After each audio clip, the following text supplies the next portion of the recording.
Salam müəllimlər, hər vaxtınız xeyir olsun. Mən bu gün sizlə 8-ci sinifin 1-ci mövzusu olan xidmət sahələrində davranış və ünsiyyət mədəniyyəti mövzusu haqqında danışacağam. Deməli, hər bir insan xidmət sahəsində olan zaman mütləq şəkildə davranış və ünsiyyət qaydalarına əməl etməlidir, onları bilməlidir. Və bu qaydaları bilmək, riayət etmək hər kəsin borcu olduğu kimi şagirdlərin də borcudur. Bəs xidmət sahələrinə nələr daxildir? Bura daxil olan hər bir xidmət sahəsini əzbər şəkildə bilin ki, digər hər hansı bir adı, hər hansı bir belə deyim də müəssisənin adını ora salan zaman testlərdə siz oradan əzbər şəkildə bildiyiniz üçün lazım olan variantı seçib çıxarda biləsiniz. Deməli, bunları nəyə görə uyğunlaşdırmalısınız? Baxın, baş hərflərinə görə. Məsələn, ictimai iaşə,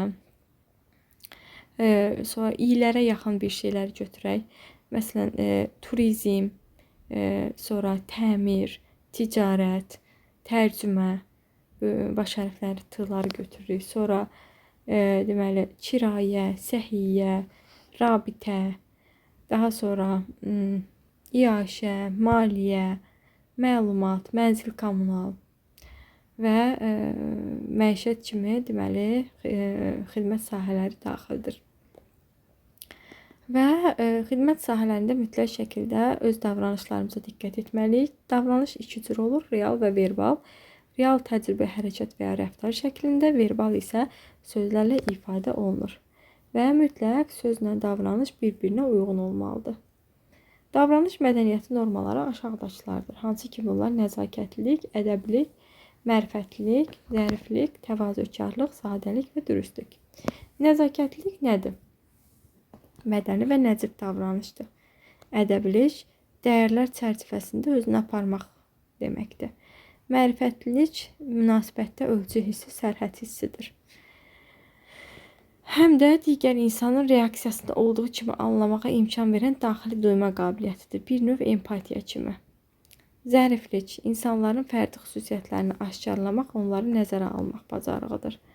Təvazökarlıq, öz fərdi xüsusiyyətlərini, müsbət xüsusiyyətlərini qoruyub saxlamağı bacarmaqdır. Özünə xas olan xüsusiyyətləri sərgiləməmək, xas olmayan xüsusiyyətləri sərgiləməmək, öz üstünlüyü, müsbət cəhətləri və lovğalığı ilə ədəbazlıq etməməkdir. Sadəlik, kimin sosial pillədə yuxarıda və ya aşağıda yerləşməsini biruzə verməməkdir. Dürüstlük, doğru danışmaq, verdiyi sözü yerinə yetirmək bacarığıdır. Və ticarət xidmət sahəsində davranış və ünsiyyət mədəniyyəti nədən ibarətdir? Gəlin buna baxaq. Məsələn, insanlar mağazaya alış-veriş etməklə yanaşı nəzərdə tutulan endirimlərlə bağlı məlumat toplamaq və ya almaq üçün daxil olurlar. Mütləq burada etiket qaydalarına riayət etmək lazımdır. Belə ki, mağazada alıcı adətən 3 insanla ünsiyyətdə olur: satıcı, kassir və digər alıcı. Hamı ilə mütləq şəkildə ədəblə və ümumi qəbul edilmiş etiket normaları çərçivəsində davranmalıdır. Və mağazada davranış da alıcının hansı növ ticarət mərkəzinə getdiyindən asılıdır. Fərdi xidmət mağazasına və yaxud da ki, özünə xidmət supermarketə.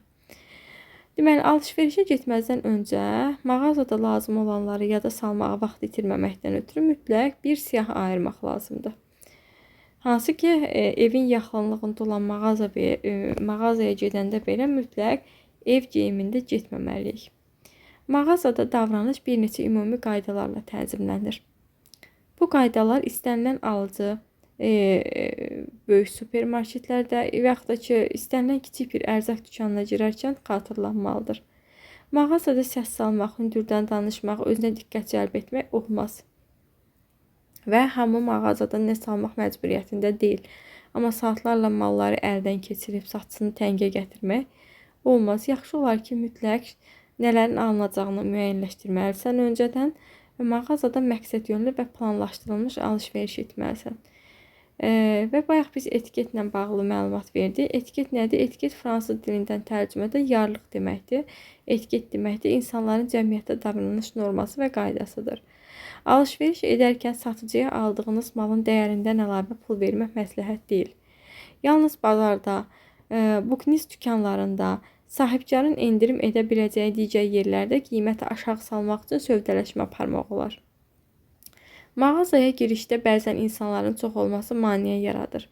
Bu halda kimsə itələmək, çıxan alıcıların arasından içəri daxil olmağa çalışmaq lazım deyil. Əvvəlcədən mağazadan çıxanlara yol vermək, sonra içəri daxil olmaq düzgün davranış hesab edilir. Mağazanın bağlanmasına bir neçə dəqiqə qalmış, vacib səbəb olmadan içəri girmək arzu olunan deyil. Bir çox iri mağazalarda, xüsusən özünə xidmət mağazasında qəbul edilmiş supermarketlərdə girişdə çantaların saxlanması üçün xüsusi dolablar və yaxud da ki, rəflər olur. Mütləq o çantaları ora qoymaq lazımdır. Daha sonra almaq istədiyiniz bir məhsulu kassadan keçirərkən bütün bazarlığın pulunu ödəmək, saxlama dolabından çantanı götürüb mağazanı tərk etmək lazımdır. Alıcılar üçün mövcud olan etiket qaydalarından başqa, satıcılar və mağazanın digər işçiləri üçün də bəzi ədəb qaydaları nəzərdə tutulmuşdur. İctimai yaşayış sahəsində davranış və ünsiyyət mədəniyyəti nələrdən ibarətdir? Baxın, ilk öncə görək ictimai yaşayış sahəsi hansıdır? Bunlar kafe, yeməkxana və restoranlardır. Müasir yaşayış obyektlərinin əksəriyyətində müştərilər üst geyimlərinin, çətir çanta və paketlərinin saxlanması üçün qardiroblar var. Əgər qız oğlanla gəlibsə, o zaman oğlan qızın paltosunu çıxarmaqla və geyinməkdə kömək göstərməlidir. Qardirob olmayan yerlərdə zalda bir məqsədlə qoyulmuş asılqandan istifadə etmək məqsədə uyğundur. Əgər nahar zamanı işgüzar sualları müzakirə etmək lazımdırsa, içərisində sənədlər olan qovluğu və portfeli özünlə götürməlisən. Yalnız vestibüldə və ya tualet otağında saç düzümü və geyimi səliqəyə salmaq olar. Kafenin, restoranın və yeməkxananın zalına birinci oğlan daxil olmalı. Sonra bu yerin qızın xoşuna gəlib gəlmədiyini soruşmalıdır. Digər müştəriləri narahat etməmək və onlara toxunmamaq üçün masaların arası ilə ehtiyatla keçmək lazımdır. Digər masaların arxasında oturanları və masaların üzərində olan yeməkləri nəzərdən keçirmək olmaz.